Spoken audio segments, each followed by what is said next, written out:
survivor you will hear from is one of those women who had reached out and requested to come and speak today. I am so happy she did.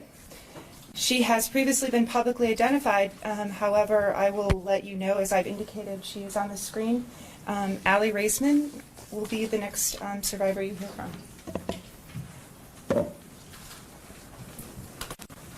Good morning. Thank you for being here. Thank you. Please state and spell your name for the record. Okay. ALEXANDRA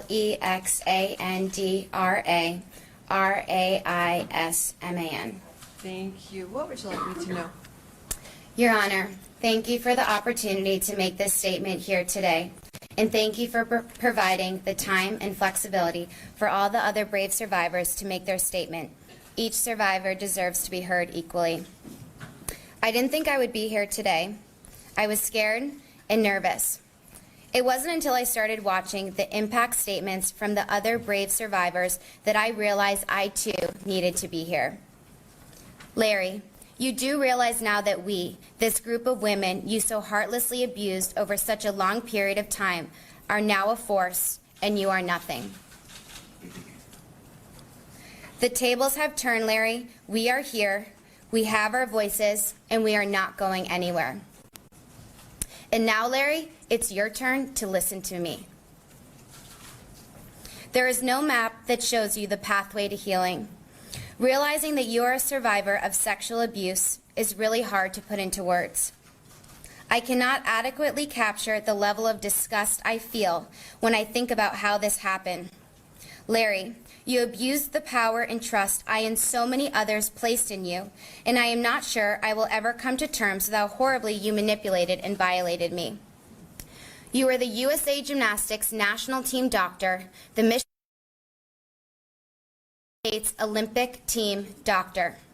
You were trusted by so many and took advantage of countless athletes and their families. The effects of your actions are far-reaching. Abuse goes way beyond the moment, often haunting survivors for the rest of their lives, making it difficult to trust and impacting their relationships. It is all the more devastating when such abuse comes at the hand of such a highly regarded doctor, since it leaves survivors questioning the organizations and even the medical profession itself, upon which so many rely. I am here to face you, Larry, so you can see I've regained my strength, that I'm no longer a victim, I'm a survivor. I am no longer that little girl you met in Australia, where you first began grooming and manipulating. As for your letter yesterday, you are pathetic to think that anyone would have any sympathy for you. You think this is hard for you? Imagine how all of us feel. Imagine how it feels to be an innocent teenager in a foreign country, hearing a knock on the door, and it's you. I don't want you to be there, but I don't have a choice. Treatments with you were mandatory. You took advantage of that. You even told on us if we didn't want to be treated by you, knowing full well the troubles that would cause for us. Lying on my stomach with you on my bed, insisting that your inappropriate touch would help to heal my pain. The reality is you caused me a great deal of physical, mental, and emotional pain. You never healed me.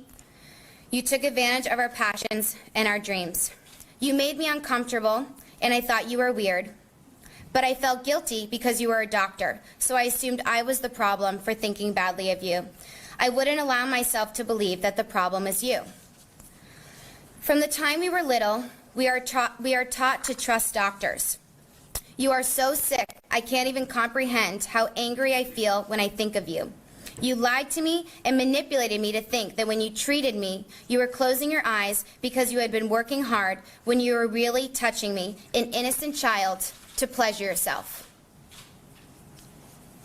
Imagine feeling like you have no power and no voice.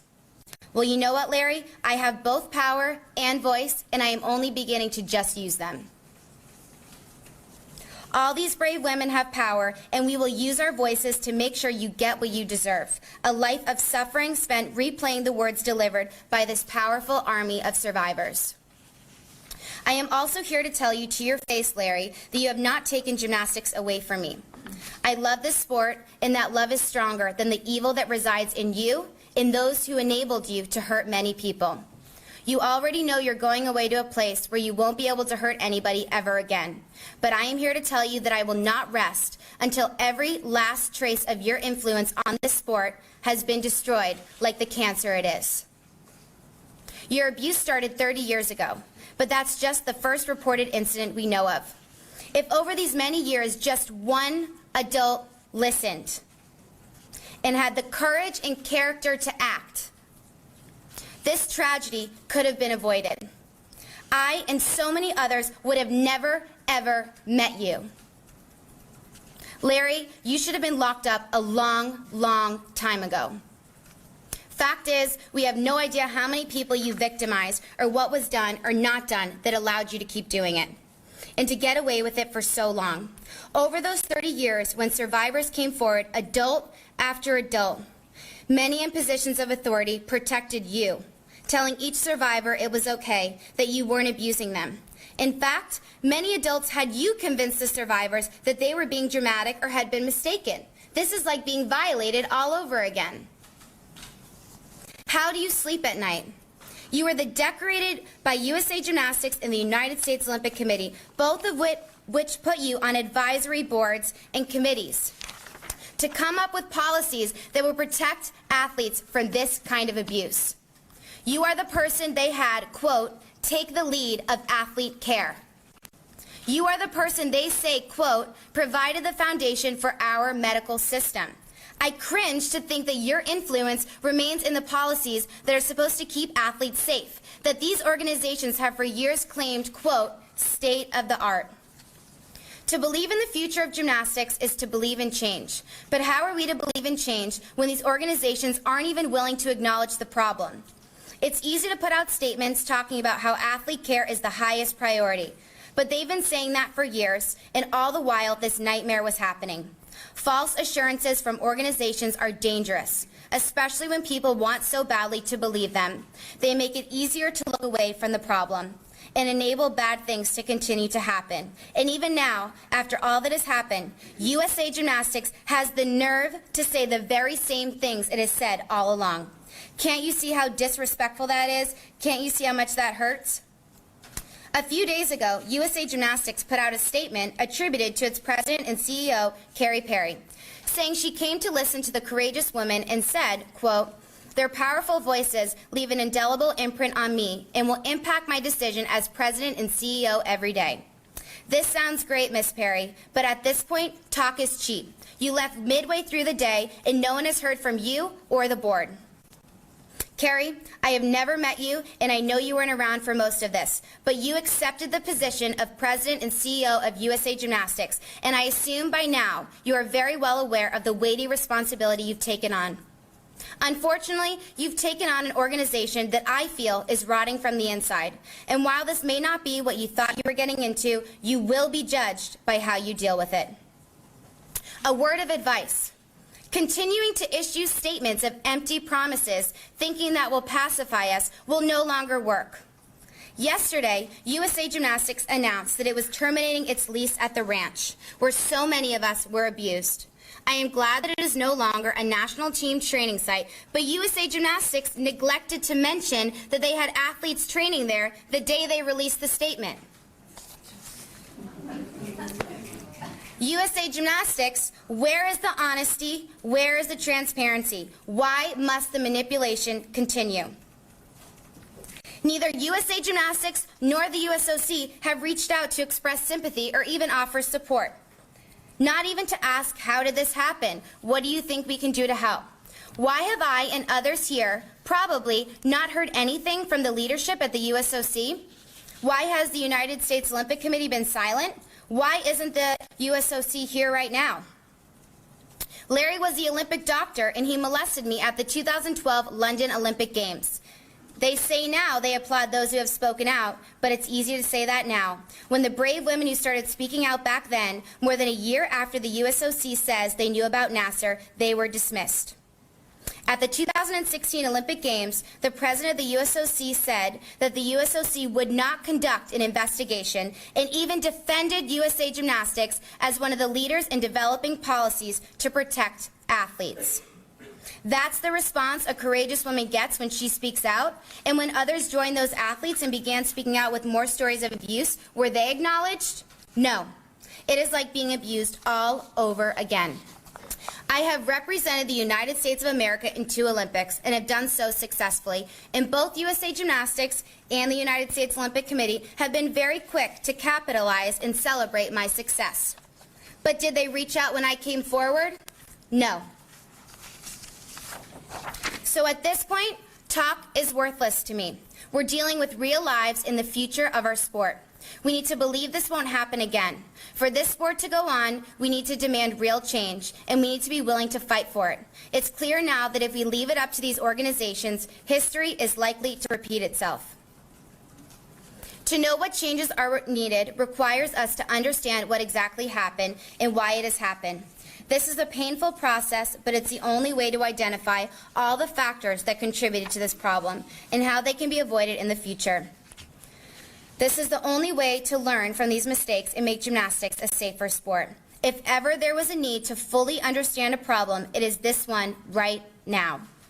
To accept that problem is limited to just what we know now is irresponsible, delusional even. Each new day seems to bring a new survivor. We have no idea just how much damage you caused, Larry, and we have no idea how deep these problems go. Now is the time to acknowledge that the very person who sits here before us now, who perpetrated the worst epidemic of sexual abuse in the history of sports, who is going to be locked up for a long, long time. This monster was also the architect of policies and procedures that are supposed to protect athletes from sexual abuse for both USA Gymnastics and the USOC. If we are to believe in change, we must first understand the problem and everything that contributed to it. Now is not the time for false reassurances. We need an independent investigation of exactly what happened, what went wrong, and how it can be avoided for the future. Only then can we know what changes are needed. Only then can we believe such changes are real. Your Honor, I ask you to give Larry the strongest possible sentence which his actions deserve. For by doing so, you will send a message to him and to other abusers that they cannot get away with their horrible crimes. They will be exposed for the evil they are, and they will be punished to the maximum extent of the law. Let this sentence strike fear in anyone who thinks it is okay to hurt another person. Abusers, your time is up. The survivors are here, standing tall, and we are not going anywhere. And please, Your Honor, stress the need to investigate how this happened so that we can hold accountable those who empowered and enabled Larry Nassar, so we can repair and once again believe in this wonderful sport. My dream is that one day, everyone will know what the words Me Too signify, but they will be educated and able to protect themselves from predators like Larry, so that they will never, ever, ever have to say the words Me Too. Thank you. Thank you. I'm an adult.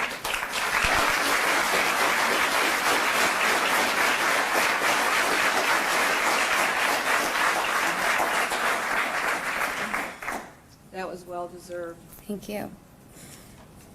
I'm an adult. I'm listening. I'm sorry that it took this long. But I assure you that all of the words that you and your sister survivors have said and will say are being considered for sentencing. I have to say, there's a new state-of-the-art. It's called Aly Raisman, and Thank you. and Rachel, and every woman and parent and the doctors I've heard from. That state-of-the-art is change. It cannot remain. I agree with you in regard to the ranch. I read that. I didn't know there were still people there. I have no words for that. I think, though, they've heard you. And you were never the problem, but you are so much the solution. You are unstoppable. You are part of an unstoppable growing force, an unstoppable, strong, loud voice. The effects of your voice are far-reaching. It's not just in this courtroom, but worldwide. And I know that even if the cameras weren't here, you are going to continue talking. I can't tell, you're one of the strongest survivors who've been in front of me. I can't tell where you are in your healing. I don't want you to disclose that to me. But your words, I think, from my perspective, sitting here and listening to countless people talking about this, and there are more, you are so strong. You are that example to all of those other survivors that they can be you. Not just as an Olympian, as a woman, as a strong survivor, as a voice. So the new state of the art, Aly, that's you. Thank you. Thank you so much. Thank you.